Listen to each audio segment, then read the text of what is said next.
വളരെ പ്രധാനപ്പെട്ട മറ്റൊരു ചോദ്യം. അതെ അതെ, രാജു പി നായർ വളരെ ശക്തമായ മറുപടി പറയേണ്ടി വരുന്ന ചോദ്യത്തിലേക്ക്. മുഖ്യമന്ത്രിയുടെ ആണോ? അല്ല, അടുത്തേതാണ്? പ്രതിപക്ഷം എങ്ങനെയുണ്ട്? അതാണ് പ്രതിപക്ഷം എങ്ങനെയുണ്ട്. പ്രതിപക്ഷം എങ്ങനെയുണ്ട് എന്ന് കേരളം ചിന്തിക്കുന്നു. ഓൺ സ്ക്രീൻ കേരളത്തിലെ പ്രതിപക്ഷം എങ്ങനെയുണ്ട്? മികച്ചതാണോ മോശമാണോ? മികച്ചതെന്ന് 3.2% പേരും, വളരെ മികച്ചതെന്ന് 3.2% പേരും, മികച്ചതെന്ന് 12.7%. അതായത് 15.9% പേർക്ക് പ്രതിപക്ഷത്തെ കുറിച്ച് അഭിപ്രായമുള്ളൂ. വളരെ മോശം എന്ന് പറയുന്നത് 42.4%. ഇരട്ടിയോളം. അതാണ് പ്രതിപക്ഷം അത്ര പോരാ, പ്രതിപക്ഷം വേണ്ടത്ര ഉയർന്നു പ്രവർത്തിക്കുന്നില്ല എന്നാണ് ഭൂരിഭാഗം ആളുകളുടെയും അഭിപ്രായം. ശ്രീ രാജു, അത് മാത്രമല്ല കേട്ടോ, ഒരു കമ്പാരിസൺ നോക്കണം. പിണറായി സർക്കാരിനെ മോശമെന്ന് കരുതുന്നവരും പ്രതിപക്ഷത്തെ മോശമെന്ന് കരുതുന്ന തമ്മിലുള്ള വ്യത്യാസം വെറും 6%. അതായത് പ്രതിപക്ഷത്തിന്റെ റോളിൽ നിങ്ങൾ കൊള്ളൂല, ഭരണപക്ഷത്തിന്റെ റോളിൽ അവരും കൊള്ളൂല എന്നതാണോ കേരളത്തിന്റെ മനസ്സിലിരിപ്പ് രാജു പി നായർ? അല്ലല്ല, ഈ പ്രതിപക്ഷത്തിന്റെ പ്രവർത്തനത്തെ സംബന്ധിച്ച് ചോദ്യങ്ങളോ അല്ലെങ്കിൽ തർക്കങ്ങളോ എതിരഭിപ്രായം ഉണ്ടെങ്കിൽ അത് പരിഗണിക്കപ്പെടണം എന്നുള്ള കാര്യത്തിൽ സംശയമില്ല. പക്ഷേ ഈ പ്രതിപക്ഷം മോശമാണെന്നുള്ളത് ഏതിൻ്റെ അടിസ്ഥാനത്തിലാണ് അത് സൂചിപ്പിക്കുന്നതിനെ കണ്ടിട്ട് സംശയം ഉണ്ടാവും. ഈ ഏറ്റവും വലിയ സമരങ്ങൾ നടത്തിയിട്ടുള്ള കാലമാണ് ഈ കാലം. എത്രയോ വിഷയങ്ങൾ, ഏറ്റവും പ്രധാനപ്പെട്ട ഒരു വിഷയം എന്ന് വെച്ചാൽ ഈ വിഷയങ്ങളുടെ ബാഹുല്യമാണ്. ചില ആൾക്കാരോട് ഞങ്ങൾ സംസാരിക്കുമ്പോൾ, ഞാൻ വളരെ ഓണസ്റ്റായിട്ട് പറയാം, ചില ആൾക്കാരോട് ഞങ്ങൾ സംസാരിക്കുമ്പോൾ പറയാൻ ഒരു വിഷയം സംസാരിച്ചു കഴിഞ്ഞാൽ പിറ്റേ ദിവസം നിങ്ങൾ അടുത്ത വിഷയത്തിലേക്ക് പോകുന്നു, അത് ഒരു ഫോളോ അപ്പ് നഷ്ടപ്പെട്ടു പോകുന്നു എന്ന് ചില ആൾക്കാർ പരാതി പറയുന്നു. ഞാൻ ഓണസ്റ്റായിട്ട് ഞാൻ അഡ്മിറ്റ് ചെയ്യാണ്. പക്ഷെ പ്രശ്നം എന്താ?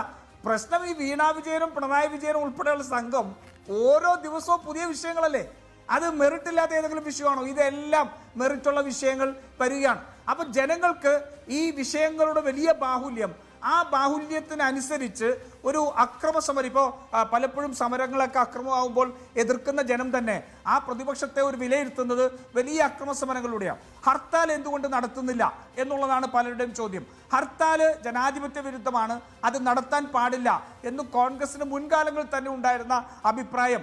ഈ ഒരു നേതൃത്വം വന്നപ്പോൾ അത്തരത്തിലുള്ള സമരമാർഗത്തിലേക്ക് പോകില്ല എന്നുള്ള കർശനമായ ഒരു തീരുമാനമെടുത്തു. അപ്പോൾ ഈ സമരങ്ങളെ സംബന്ധിച്ച്, സമരത്തിന്റെ രീതികളെ സംബന്ധിച്ച് ചില ആൾക്കാർക്ക് വ്യത്യസ്തമായ സമീപനമുണ്ട് എന്നുള്ളത് അംഗീകരിക്കുന്നു.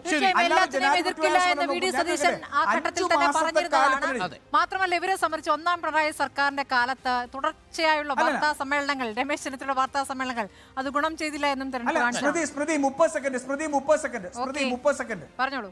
സ്മൃതി 30 സെക്കൻഡ് ഞാൻ ചോദിക്കട്ടെ, 5 മാസത്തെ കാലയളവിൽ കേരളത്തിന്റെ സെക്രട്ടേറിയറ്റ് 2 പ്രാവശ്യം വളഞ്ഞ ഏത് കാലം ഉണ്ടായിട്ടുണ്ട്?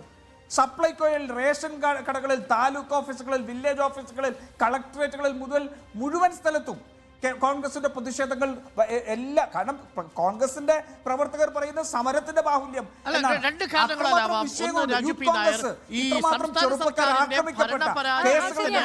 ഭരണപരാജയത്തിന് തുല്യമായി നിൽക്കത്തക്ക രീതിയിലുള്ള ഒരു പ്രതിഷേധം കണ്ടില്ല എന്ന് ജനങ്ങളുടെ ഒരു വിധിയെഴുത്താവാം. രണ്ടാമത്തെ നവകേരള സദസ് അടക്കമുള്ള വലിയ രീതിയിൽ ആൾക്കൂട്ടം ഉണ്ടാകുന്നു. അത് സർക്കാർ തന്നെ സംഘടിപ്പിച്ചതാണെന്നിരിക്കലും മറുഭാഗത്ത് കുറ്റവിചാരണ സദസ്സ് ദുർബലമാവുന്ന കാഴ്ചയും നമ്മൾ കണ്ടു. ഒരുപക്ഷെ ഇതൊക്കെ തന്നെ ആയിരിക്കാം ഈ പ്രതിപക്ഷത്തിന്റെ ഈ വിലയിരുത്തലിൽ ഘടകമായി തീർന്നിട്ടുണ്ടാവുക. ഒരു കാര്യം ഉറപ്പാണ്, അത് പ്രതിപക്ഷത്തെക്കാൾ കൂടുതൽ ദോഷമായി ബാധിക്കുക ഭരണപക്ഷത്താണ്. അതായത് ഇത്ര മോശമായ ഭരണമുണ്ടെങ്കിൽ അത്രയും പോരാ പ്രതിപക്ഷം എന്നുകൂടി കേരളത്തിലെ ജനങ്ങൾ കരുതിയിട്ടുണ്ടാവാം.